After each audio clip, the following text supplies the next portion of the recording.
Dear students, welcome back to my channel Madhu Sharma academy. आज से मैं आपको कुछ इंग्लिश के वीडियोस दूंगा, आपको ज़रूर पसंद आएंगे। और ये जो गर्मियां है, समर है 2026 का, इसमें आपको बहुत हेल्प होने वाली है। आप लोग मेरी ऑफलाइन बैचेस तो ज्वाइन करते ही है, साथ में आपको ऑनलाइन वीडियोस भी मिलेंगे। ऑनलाइन पढ़ाई भी आपकी बहुत ईजी हो जाएगी और आपको एक सपोर्ट मिलेगा। तो सबसे पहले हम शुरुआत करते हैं। पहला टॉपिक हम पढ़ेंगे आज, सब्जेक्ट्स। इंग्लिश में सब्जेक्ट्स का बहुत मेन रोल होता है। हिंदी में हम इसको क्या बोलते हैं? हिंदी में हम कर्ता बोलते हैं। कर्ता यानी जो कोई क्रिया करता है, सब्जेक्ट मतलब डूअर। अब इंग्लिश में सब्जेक्ट्स कौन कौन से हैं?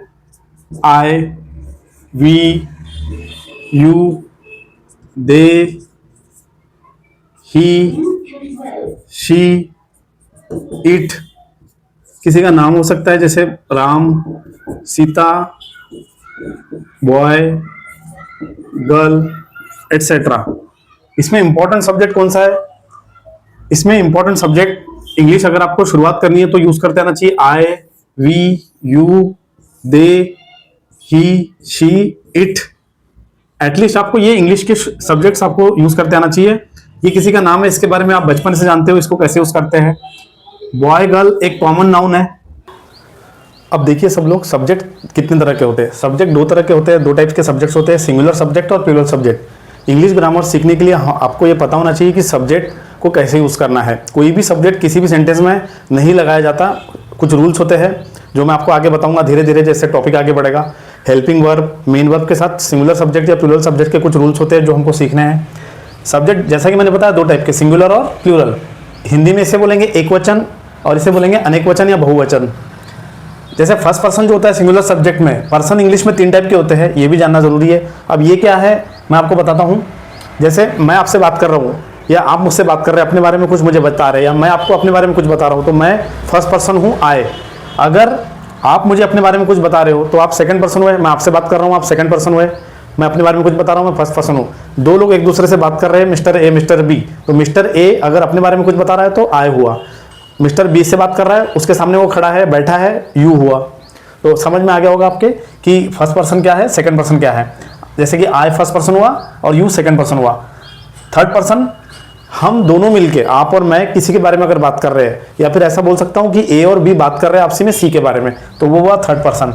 अब देखिए सिंगुलर सब्जेक्ट में आई होता है फर्स्ट पर्सन, यानी सिंगुलर सब्जेक्ट एक व्यक्ति जो होता है वो कौन होता है? सिंगुलर यानी एक, मैं अपने बारे में बात कर रहा हूं तो मैं कैसा हुआ? एक सिंगुलर। हम आपसी में आपस में चार पांच लोग मिलकर बात कर रहे हैं, एक से ज्यादा दो या तीन लोग बात कर रहे हैं, तो plural subject first person we होता है, क्योंकि इसका मतलब हम होता है इसलिए फर्स्ट पर्सन है। ये भी अपने बारे में बात कर रहा है, ये भी अपने बारे में बात कर रहा है। फर्क ये है कि ये अकेला है और ये एक से ज्यादा है। यहाँ पर अगर कोई और साइड में खड़ा होता मेरे साथ इस वीडियो में और हम दोनों कुछ बता रहे थे अपने बारे में, तो हम क्या हो जाते? प्लूरल में वी, हम। ये मैं है आई। आप अपने बारे में कुछ अकेले व्यक्ति मुझे बताओगे, आई। आप में से बहुत सारे लोग हम अपने बारे में कुछ बताओगे, वी। आई होप कि आप लोग समझ गए होंगे फर्स्ट पर्सन समझ गए। अब सेकंड पर्सन पे चलते हैं। आप में से किसी एक के बारे में मैं कुछ बोल रहा हूं तो आप सेकंड पर्सन में सिंगुलर हुए एक व्यक्ति, यू, जिसको हिंदी में हम बोलते हैं तू या तुम या आप, लेकिन एक ही व्यक्ति। एक से ज्यादा अगर लोग हैं, प्लूरल सब्जेक्ट में यू आता है। अब आप सोच रहे होंगे कि दोनों जगह यू कैसे आ गया? यहां पर तो डिफरेंशिएट था, एक से ज्यादा है तो वी, एक है तो आए। यहाँ पे दो एक साथ यू दोनों जगह कैसे आ गया? क्योंकि यहाँ पर एक व्यक्ति के लिए, इंग्लिश में एक व्यक्ति के लिए भी यू होता है और एक से ज्यादा लोगों के लिए भी यू होता है। हालांकि जब आप अच्छे से इंग्लिश बोलेंगे तो प्रॉपरली आप यू नहीं बोलेंगे, आप बोथ ऑफ यू बोल सकते हैं अगर दो लोग हैं तो।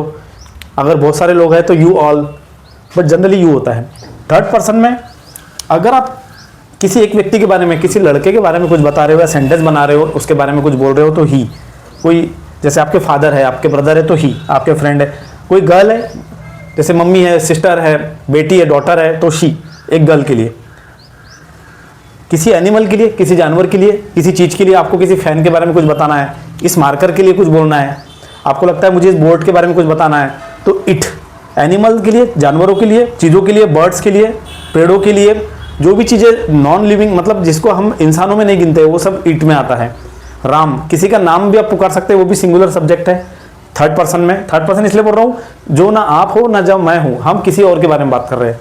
कोई गर्ल अगर है, कोई लेडी है, किसी लेडी के बारे में, डॉटर के बारे में, सिस्टर के बारे में, उसका नाम लेके अगर हम पुकार रहे हैं। राम और सीता एक इमेजिनरी वर्ड्स लियो, मैंने एग्जांपल, आप यहाँ पर कोई भी नाम ले सकते हो, सुरेश है, गीता है है ना, रवि है, सविता है, ऐसे बहुत सारे नाम आपके दिमाग में आ रहे होंगे, वो सारे आप नोटबुक में लिख दीजिए। बच्चों जब भी मैं वीडियो बनाऊंगा तो आप लोग उसको नोट डाउन करना। गर्ल, बॉय, देखिए बॉय सिंगुलर, बॉय एक लड़के के बारे में आप बोल रहे हैं, उसका नाम आपको नहीं पता, तो इंग्लिश में उसके लिए भी हम क्या बोलते हैं, कॉमन नाउन बॉय। गर्ल वो भी सिंगुलर सब्जेक्ट में आएगा। किसी एक लड़की के बारे में आप कुछ बोल रहे हो, गर्ल, एटसेट्रा, इसकी कोई लिमिट नहीं है। सिंगुलर सब्जेक्ट बहुत सारे हो सकते हैं। मैं और एग्जांपल देता हूँ, फादर, मदर। सेंटेंस जब आप स्टार्ट करोगे इंग्लिश में तो आप जरूरी नहीं कि इन सब्जेक्ट्स के साथ ही स्टार्ट कर सकते हो, ये तो मेन है। मैंने बताया ना आपको, इसमें के कुछ मेन सब्जेक्ट होते हैं जो मैं वीडियो के बिगिनिंग में बताया, जैसे आई, वी, यू, दे, ये इंग्लिश में स्पेसिफिक यूज होते हैं, बट राम सीता तो हिंदी में भी यूज होता है। तो इसलिए सब्जेक्ट्स की तो कोई वैसे तो लिमिट नहीं है, लेकिन मेन सब्जेक्ट आपको इंग्लिश में पता होना। मैं के लिए आए, तुम्हारे, तुम, आपके लिए यू, उनके लिए दे, हमारे लिए हम, सॉरी वी। देखिए अगर एक से ज्यादा लोग हैं, अब प्लूरल कॉलम में आ जाइए। सिंगुलर कॉलम आपको समझ गया, थर्ड पर्सन में हम तीसरे व्यक्ति के बारे में बोल रहे हैं, और अगर वो एक है, लड़का है तो ही, लड़की है तो शी, एनिमल है कोई चीज है तो इट, किसी का नाम भी हो सकता है। अब आ जाइए प्लूरल में, अगर हम ही, शी, इट इन तीनों को रिप्लेस करना चाहे प्लूरल में तो एक वर्ड है दे। हमको लगता है कि हम कुछ उनके बारे में बता रहे हैं, चाहे वो लोग है, कोई चीजें है, बहुत सारी, एक से अधिक है, और वो थर्ड पर्सन में है जिनके बारे में हमारे सामने भी वो नहीं है तो हम दे बोलेंगे। इसके अलावा अगर कोई लड़का है, बॉय, एक सिंगुलर था, ये सिंगुलर सब्जेक्ट में, अगर इसको प्लूरल करना है तो बॉयज। अगर कोई गर्ल है सिंगुलर तो उसको प्लूरल करना है तो गर्ल्स। ये तो आपने छोटी क्लास में प्राइमरी में पढ़े होंगे, नहीं पढ़े हैं तो प्राइमरी में आप पढ़ोगे अगर छोटे बच्चे मेरा वीडियो देख रहे हैं। जैसे गर्ल का गर्ल्स, बॉय का बॉयज, पेन का pens, marker markers, board boards, cycle cycles, bike bikes. इसके अलावा जो भी चीजें आप प्लूरल कर सकते हैं, हर चीज का तो प्लूरल होगा नहीं। जैसे मिल्क का मिल्क्स नहीं होता है, मिल्की होगा। ऑयल का ऑयल्स नहीं होता है, ऑयली होगा। तो आपको ये भी जानना जरूरी है। आप सब्जेक्ट्स मैंने आपको समझा दिए, सब्जेक्ट का आप लोग स्क्रीनशॉट ले सकते हैं और नोट डाउन कर सकते हैं अपने कॉपी में, नोटबुक में। आप इसका स्क्रीनशॉट ले लीजिए। आई होप कि आपको समझ में आ गया होगा। इसका हिंदी मीनिंग भी आपको मैं एक बार रिवाइज करा देता हूँ। मैं, हम, तू, तुम, आप, एक से ज्यादा लोग आपके सामने, वह लड़का या लड़की हो सकती है, वह लड़का या लड़की, सॉरी लड़के के लिए, वह लड़की के लिए, इट वो वह, लेकिन कोई चीज हो सकती है, कोई जैसे कोई एनिमल हो सकता है, टाइगर है, कैट है, डॉग है, या कोई चीज हो सकती है, फैन जानवर हो सकता है, इसके अलावा चेयर टेबल कोई चीज हो सकती है। राम बॉय के लिए, गर्ल किसी गर्ल के नाम है, किसी लेडी का नाम है, सीता बॉय गर्ल, लड़का लड़की, ये सब सिंगुलर सब्जेक्ट है सिंगुलर में। अगर मैं प्लूरल में बात करूँ तो वे, इसका हिंदी मीनिंग है वे, बॉयज यानी लड़के, गर्ल्स यानी लड़कियां। तो आपको ये सब्जेक्ट समझ गए होंगे। अब वीडियो में आगे बढ़ते हैं। चलो अब सब लोग नोटबुक में नोट डाउन कर लो हेल्पिंग वर्ब्स। सब्जेक्ट आप लोग समझ गए होंगे। सब्जेक्ट के बाद अगला इंपॉर्टेंट टॉपिक है हेल्पिंग वर्ब्स, जिसे हिंदी में सहायक क्रिया भी बोलते हैं। हेल्पिंग वर्ब को ऑक्सिलियरी वर्ब भी कहा जाता है, ऑक्सिलियरी वर्ब्स। इसके अलावा और एक इसका नाम आप लिख सकते हैं सपोर्टिंग वर्ब्स, इसे हिंदी में सहायक क्रिया बोलते हैं। ठीक है, इंग्लिश में सब्जेक्ट के बाद सबसे इंपॉर्टेंट चीज सीखने लायक है हेल्पिंग वर्ब या ऑक्सिलरी वर्ब या सपोर्टिंग वर्ब। अब ये है कितनी, ये टोटल 13 है और आपको लर्न करना होगा, समझना होगा। जैसे मैंने आपको थोड़ी देर पहले सब्जेक्ट सिखाए थे, आई, वी, यू, दे, ठीक है, he, she, it, Ram, Sita, boy, girl, brother, sister, etcetera. ये मैंने आपको पढ़ाए थे थोड़ी देर पहले, ये आपने अभी लर्न कर लिए होंगे, ये सीख लिए होंगे, ये आपने नोट डाउन कर लिए होंगे।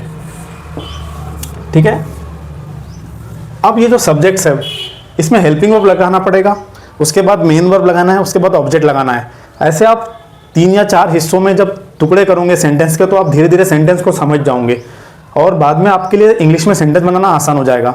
चाहे बोलना है या राइटिंग में उतारना है, लिखना है सेंटेंस, अगर आपको इंग्लिश में सेंटेंस बनाते नहीं आता है या बोलते नहीं आता है तो ये आपकी बहुत हेल्प करने वाले हैं। मेरे ये वीडियोस आपकी बहुत हेल्प करेंगे। तो आप लोग वीडियो को लाइक कर दीजिए जल्दी से, आप चैनल पर नए हैं तो सब्सक्राइब जरूर करना। तो ये समझने के बाद अब हेल्पिंग वर्ब पे ध्यान देना, कौन कौन से हेल्पिंग वर्ब होते हैं। एम, इज, आर, ये प्रेजेंट टेंस में यूज होता है, मैं बताऊंगा बाद में। वॉज, वर, पास्ट टेंस में यूज होता है, ये प्रेजेंट टेंस में यूज होता है। Have, has, have, had. इसके अलावा डू, डज, डिड, ठीक है, विल, शैल। अब आपको गिनने कितने हैं, 1 2 3 4 5 6 7 8 9 10 11 12 13, टोटल हेल्पिंग वर्ब होते हैं 13, ठीक है। एम इज आर का यूज प्रेजेंट टेंस में होता है, जनरली इसका यूज कहाँ होता है, प्रेजेंट टेंस में। आप जब मेरे साथ टेंस पढ़ोगे तो बहुत अच्छे से आपको पता चलेगा कि हेल्पिंग वर्ब का यूज कैसे करते हैं बच्चों, बहुत मजा आएगा। इंग्लिश ग्रामर बहुत इंटरेस्टिंग है, और जब आप इसके सेंटेंस बनाते हो, आप जब ट्राई करते हो, प्रैक्टिस करते हो, चाहे आपकी वर्कबुक है या आपके इंग्लिश टीचर आपको पढ़ा रहे हैं, तो आपको मजा आता होगा। देखना, जनरली इंग्लिश ग्रामर के सेंटेंस बनाने में मजा आता है प्रैक्टिस में, और हमारी इंग्लिश तो अच्छी होती है फ्यूचर के लिए। वाज वर कहाँ यूज होता है, पास्ट टेंस में। वाज वर का प्रयोग होता है पास्ट टेंस में। जब हम पास्ट कंटिन्यूस टेंस बनाएंगे तो इसे सीखेंगे, टेंस में भी और वॉइस में भी। इसका यूज एम इज आर का कहाँ देखने मिलता है, जनरली प्रेजेंट कंटिन्यूस टेंस में। इसके अलावा वॉइस में भी यूज होता है। हैज हैव का कहाँ पर यूज होता है बच्चों, बताओ कहाँ पर यूज होता है, कमेंट सेक्शन में बताना। आप लोग जल्दी से टाइप कर लो। हैज हैव का यूज होता है प्रेजेंट टेंस में, लेकिन परफेक्ट में। कहाँ पर यूज होता है, परफेक्ट में। प्रेजेंट टेंस में ही यूज होता है बट परफेक्ट में। लेकिन हैड कहाँ पर यूज होता है, पास्ट परफेक्ट में। और पास्ट परफेक्ट कंटिन्यूस में भी देखा होगा, और प्रेजेंट परफेक्ट कंटिन्यूस टेंस में भी आपने इसको पढ़ा होगा। नहीं पढ़े तो मेरे साथ पढ़ेंगे आप लोग। डू डस का प्रयोग कहाँ होगा, सिंपल प्रेजेंट टेंस में। ज्यादातर हेल्पिंग वर्ब कहाँ यूज हो रहे हैं, प्रेजेंट टेंस में। डिड का प्रयोग पास्ट सिंपल में, सिंपल पास्ट में, ठीक है। और विल शैल का प्रयोग कहाँ पर होगा, सिंपल फ्यूचर में। इसके अलावा फ्यूचर कंटिन्यूस में भी यूज होता है, फ्यूचर परफेक्ट कंटिन्यूस में भी, यानी जो पूरे टाइप से फ्यूचर के, ऑल 4 टाइप्स सब में यूज होता है।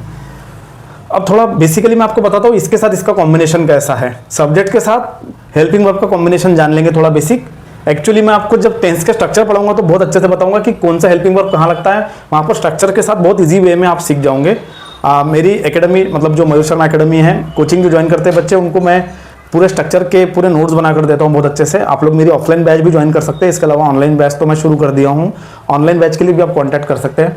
जैसे आई हैव, तो आई के साथ आप आई का प्रयोग करते हैं, एम का। जनरली आई के साथ एम रिजर्व करके रखा हुआ है इंग्लिश में। अब यहाँ पर इज आ गया, तो बच्चों बताओ इज कहाँ लगेगा, वी में तो इज लगेगा नहीं, यू में भी नहीं लगेगा, प्लूरल है, प्लूरल है। यहाँ पर ही के साथ इज का प्रयोग होता है। जब सेंटेंस बनाओगे आप मेरे साथ टेंस के, जब आप सीख जाओगे कि कौन सा हेल्पिंग वर्ब किस सब्जेक्ट के साथ सुटेबल है। ही जो है इसके साथ कंपेनियन है, आर वी के साथ प्लूरल में, यू के साथ भी और दे के साथ भी। ही के साथ क्या लगाओगे आप, इज। आई के साथ क्या लगाओगे आप, एम। अब यहाँ पे वॉज आ गया फिर से। अब थोड़ा पीछे जाना पड़ेगा हमको। यहाँ पर देखो वॉज कहाँ लग सकता है, आई में भी लग सकता है, ये तीनों में नहीं लगेगा, ये प्लूरल है। ही में लगेगा, शी में लगेगा। Okay, it, Ram, Sita, boy, girl, brother, sister, हर जगह यहाँ पर वॉज लग जाएगा। वर के भी कुछ रूल्स आ जाएंगे आर के तरह। आर और वर के रूल्स एक जैसे है, इज और वॉज के रूल एक जैसे है। इज और वॉज सिंगुलर सब्जेक्ट में लगेंगे, आर और वर प्लूरल सब्जेक्ट में लगेंगे। और वर फिर से जैसे मैंने आर को लगाया था यहाँ पर, वी, यू, दे, और इसके अलावा प्लूरल सब्जेक्ट अगर मैं लिखता यहाँ पे बॉयज, गर्ल्स, तो उसमें भी आर आराम से लग सकता है। क्या वर लग सकता है, यस, वर भी प्लूरल में लगेगा, जैसे कि we, you, they, boys, girls. अब आप लोग आ जाए, ये दोनों हो गए। अब यहाँ पर आ जाइए हैज, हैड। क्या आई में, अब देखिए आई इसीलिए थोड़ा सा डिफरेंट हो जाता है, इसको सिंगुलर भी बोल सकते हैं आप, प्लूरल भी बोल सकते हैं, क्योंकि जब टेंस में आप पढ़ोगे आई में सिंगुलर सब्जेक्ट में, देखिए आप लोग देखिए, जब पास्ट टेंस आता है तो आई में वॉज लगता, सिंगुलर सब्जेक्ट में आई, पास्ट टेंस में सिंगुलर सब्जेक्ट में, पास्ट टेंस में सिंगुलर सब्जेक्ट में वॉज लगता है। लेकिन जब प्रेजेंट परफेक्ट आता है तो हैव लगता है। इसका मतलब आई कभी सिंगुलर बनता है तो कभी प्लूरल बनता है। आई यहाँ पर एक्सेप्शन है बच्चों। आई को मैंने सर्कल किया हूँ, आई एक्सेप्शन है। आई प्लूरल की तरह भी यूज होता है और सिंगुलर की तरह भी यूज होता है। अब देखिए आप लोग, हैज आ गया। हैज कहाँ कहाँ लगेगा, यहाँ पर ही में लग सकता है, शी में लग सकता है, इट में लग सकता है, राम में लग सकता है, सीता में, बॉय में, गर्ल में, ब्रदर में और सिस्टर में। आई में हैज नहीं लगेगा, बॉयज गर्ल्स में आई नहीं, हैज नहीं लगेगा, दे में भी हैज नहीं लगेगा। मैं इसलिए समझा रहा हूँ ये क्योंकि इसमें बहुत गलतियां करते हैं लोग। कैसी गलतियां करते हैं, एरर बताता हूँ मैं आपको। शी हैव बोल देते हैं, आई हैज बोल देते हैं, या तो लिखते हैं, तो ये गलत है। हैड देखिए आप लोग, हैड कॉमन है। हैड आप किसी भी सब्जेक्ट में यूज कर सकते हैं। मैं लगा के दिखाता हूँ। I had, we had, you had, they had, he had, she had, it had, Ram had, Sita had, boy had, girl had, brother had, sister had, boys had, girls had. कोई भी सब्जेक्ट उठा लीजिए, हैड हर जगह लग सकता है। Had easy है बहुत।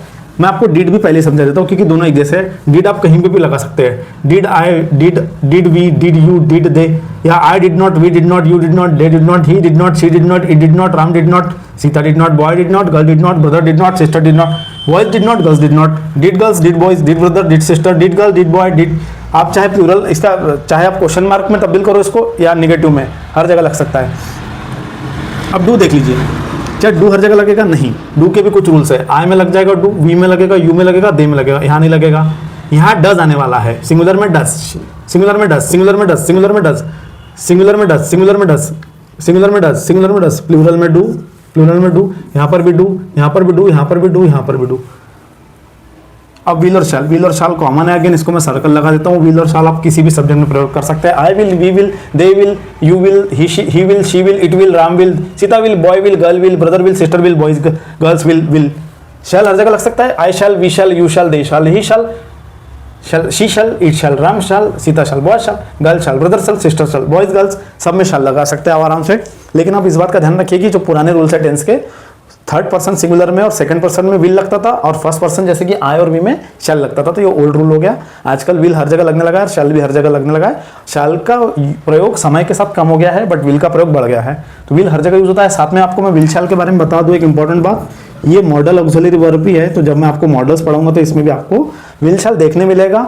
विल शैल का प्रयोग न सिर्फ टेंस में, वॉइस में, बल्कि मॉडल में भी होता है। इंटरेस्टिंग बात है कि हेल्पिंग वर्ब, सब्जेक्ट्स, वर्ब, ऐसा कोई ग्रामर का टॉपिक नहीं जहां आपको मिलेंगे नहीं, हर जगह ही मिलेंगे। कोई भी सेंटेंस ग्रामर का सीखना है, कोई भी टॉपिक सीखना है, तो आपको सब्जेक्ट आना चाहिए, आपको हेल्पिंग वर्ब आना चाहिए। शुरुआत में हम लोग टेंस, ट्रांसलेशन, वॉइस, नरेशन, ये टॉपिक जब पढ़ेंगे मॉडल्स, तो इसमें आप लोग देखना इनका बहुत यूज होने वाला है। Helping verb, model, helping verb दूसरे होते हैं जो मैं आपको आने वाले वीडियोज़ में बताऊंगा, जल्दी वो भी टॉपिक आने वाला है। आपको ये वीडियो कैसा लगा ज़रूर बताइए। चैनल पर आप पहली बार आए तो सब्सक्राइब कर दीजिए, लाइक ज़रूर कीजिए, दूसरे स्टूडेंट्स के साथ इसे शेयर कीजिए, और क्या इंप्रूवमेंट करना है बताइए कमेंट सेक्शन में। आपको क्या और सीखना है मुझे ज़रूर बताइए।